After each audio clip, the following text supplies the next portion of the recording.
আজকের আলোচ্য বিষয় হলো উইলিয়াম ওয়ার্ডসও এবং তার লিটারেরি থিওরি। দেখো, উইলিয়াম ওয়ার্ডসওতে যখন আমরা কথা মাথায় রাখি তখন আমরা কি মনে করি? রোমান্টিক কবি। রোমান্টিক যুগ যখন শুরু হয় তখন 5জন মেজর রোমান্টিক পোয়েটস, বুঝতে পারলে? 5জন মহাকবির কথা পাই। সেই 5জন কে কে ছিলেন? এই 5জনের নাম ছিল William Wordsworth, S T Coleridge, P B Shelley, John Keats এবং লর্ড বাইরন। এই 5জনের মধ্যে ফ্ল্যাগ বিয়ারার মানে পতাকা বহনকারী যদি কাউকে বলি তাহলে উইলিয়াম ওয়ার্ডসওয়ার্থেরই নাম আসে। এর আগের যে যুগগুলো চলছিল, এই রোমান্টিক যুগের আগের যুগগুলো, যদি এই রোমান্টিক যুগের আগের যুগগুলোকে দেখি আমরা, সেখানে আমরা নিও ক্লাসিক্যাল এজ পাই। নিও ক্লাসিক্যাল এজের মধ্যে 3টে ছোট ছোট যুগ রয়েছে নিও ক্লাসিক্যাল যুগটাতে। এই নিও ক্লাসিক্যাল যুগটাতে মূলত আমরা কি দেখতে পাই? নিও ক্লাসিক্যাল যুগটাতে আমরা মূলত দেখতে পাই যে সেখানে রেস্টোরেশন যুগ ছিল, আগস্টাস যুগ ছিল, আগস্টান এজ ছিল এবং 18th সেঞ্চুরি ছিল। এই যুগের যে টেন্ডেন্সিটা ছিল, লেখাপড়ার টেন্ডেন্সি বা যে কবিতা লিখবো, গল্প লিখবো, এই যে টেন্ডেন্সিটা ছিল, এটা বড়ই মানে শহর কেন্দ্রিক ছিল। এবং এরা কি বিশ্বাস করতো যে কবিতা, গল্প, যাই কিছু লেখাজোখা হবে ইন্টেলেকচুয়াল হবে, ইমোশনাল হবে না এবং ইমাজিনেটিভ হবে না, বরং অ্যানালিটিক্যাল হবে। এইটাকে এনারা বিশ্বাস করতেন। কিন্তু উইলিয়াম ওয়ার্ডসও এটার একদম বিপরীতে দাঁড়িয়ে বললেন লেখাজোখা যেটা হবে সেটা সহজ সরল হবে, জটিল হবে না। লেখাজোখা যেটা হবে ইমাজিনেটিভ হবে, ক্রিয়েটিভ হবে এবং আবেগ সূচক হবে, মানে ইমোশনকে বেশি গুরুত্ব দিলেন উইলিয়াম ওয়ার্ডসও। কিন্তু উইলিয়াম ওয়ার্ডসও যখন এই নিজের বইটি বের করলেন, যেমন লিরিক্যাল ব্যালেড তিনি যখন প্রকাশিত করলেন এস টি কোলরিজের সাহায্য নিয়ে, মানে দুই বন্ধুতে উইলিয়াম ওয়ার্ডসও এবং এস টি কোলরিজ মিলেমিশে যখন এই বইটি প্রকাশিত করলেন, তখন সমাজে একটা প্রতিক্রিয়া দেখা গেল। তার কারণ এতদিন ধরে লোকে ভিন্ন ধাঁচের, ভিন্ন স্বাদের কবিতা, গল্প পড়তে অভ্যস্ত হয়ে গেছিল, যে ভাষা নাকি কঠিন হতে হবে, ইন্টেলেকচুয়াল অ্যাক্টিভিটি থাকবে সেই কবিতার মধ্যে। কিন্তু উইলিয়াম ওয়ার্ডসও যখন কবিতা লিখলেন, ভাষা সহজ সরল ছিল, আবেগের কথা হচ্ছিল, প্রকৃতির কথা হচ্ছিল এবং সর্বোপরি উইলিয়াম ওয়ার্ডসওয়ার্থের কবিতার মধ্যে গ্রাম্য জীবন, সহজ সরল মেয়ের কথা, রাস্টিক ক্যারেক্টার্স এইগুলো উঠে আসছিল। তখন অনেকের মনে হলো যে এটা কি ধরনের কবিতা। উইলিয়াম ওয়ার্ডসও সেইটা ব্যাখ্যা করার জন্য সেকেন্ড এডিশনটা, যখন লিরিক্যাল ব্যালেডের দ্বিতীয় এডিশন প্রকাশিত হলো, সেখানে তিনি প্রিফেসটা লিখলেন।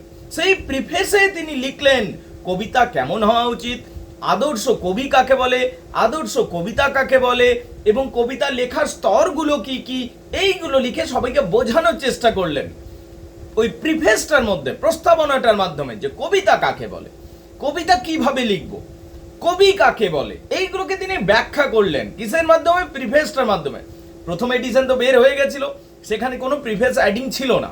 কিন্তু দ্বিতীয় যখন এডিশনটা করলেন তিনি আর ভুলটা করলেন না, তিনি প্রিফেসটাকে জুড়ে দিয়েছিলেন এবং সেই প্রিফেসটাতে তিনি সব কিছুকে ব্যাখ্যা করেছিলেন, যে কবিতার স্তরগুলো পর্যন্ত ব্যাখ্যা করেছেন। আমাদের কোর্সের মধ্যে সেই প্রিফেস টু লিরিক্যাল ব্যালাড আমাদের রয়েছে, পরীক্ষার দৃষ্টিকোণ থেকে খুবই গুরুত্বপূর্ণ এবং আমাদের এটা পড়তেও হবে।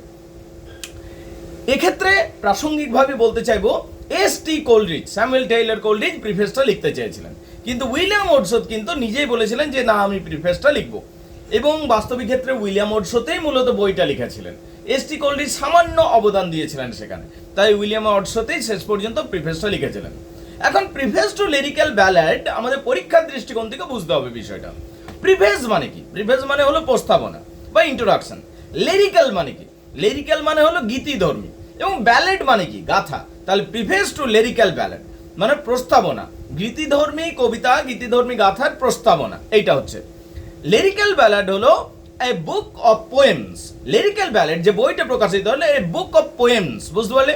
এই বইটির মধ্যে দুইজন মহান কবি, রোমান্টিক কবি, দুইজনেই মহান কবি, তারা নিজেদের অবদান রেখেছেন। উইলিয়াম ওয়ার্ডসওয়ার্থের কথা জানি এবং এস টি কোলরিজের কথা জানি, দুজনেই কবিতা লিখেছেন। উইলিয়াম ওয়ার্ডসওয়ার্থ এখানে এই বইতে আমরা 23টি কবিতা পেয়ে থাকি। কটা? 23টা কবিতা পেয়ে থাকি, যার মধ্যে উইলিয়াম ওয়ার্ডসওয়ার্থ নিজে 19টা লিখেছিলেন, 19টা কবিতা লিখেছিলেন এবং এস টি কোলরিজ মাত্র 4টি কবিতা লিখেছেন। তো স্বাভাবিকভাবেই এই বইতে উইলিয়াম ওয়ার্ডসওয়ার্থেরই প্রাধান্য চলবে, ঠিক আছে? এটাকে একটা গ্রেট ওয়ার্ক অফ নেচার হিসাবে কনসিডার করা হয়, ঠিক আছে? Before the publication there was no preface, before the publication of the before the second publication আর মানে প্রথমবার যখন পাবলিকেশনটা হয়েছিল এই কবিতার বইটা, সেখানে কিন্তু প্রিফেসটা ছিল না। সেকেন্ড পাবলিকেশনে এই প্রিফেসটাকে অ্যাড করা হয়েছিল, বুঝতে পারলি কিনা।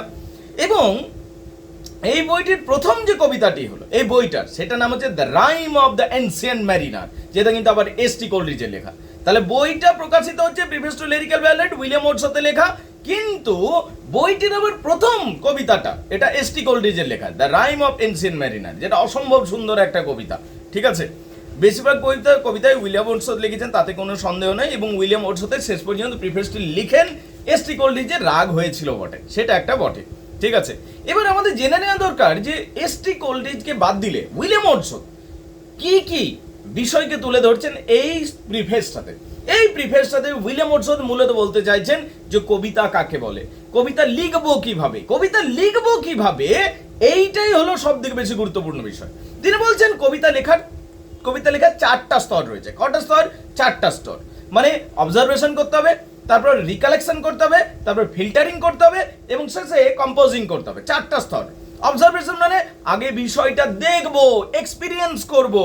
বিষয়টা আমি একটা সুন্দর দৃশ্য দেখলাম, রামধনু দেখলাম, 1000টা গোলাপ ফুল দেখলাম, বা একটা আমার সুন্দর অনুভূতি হলো, ফার্স্ট এক্সপিরিয়েন্স। প্রথমে আমাকে এক্সপিরিয়েন্সটা গ্যাদার করতে হবে, চক্ষু, কর্ণ, নাসিকা, জিহ্বা, ত্বক, যে কোনো দিয়ে আমি এক্সপিরিয়েন্সটা গ্যাদার করব, মানে অবজারভেশন। এটা হলো অবজারভেশনের স্তর।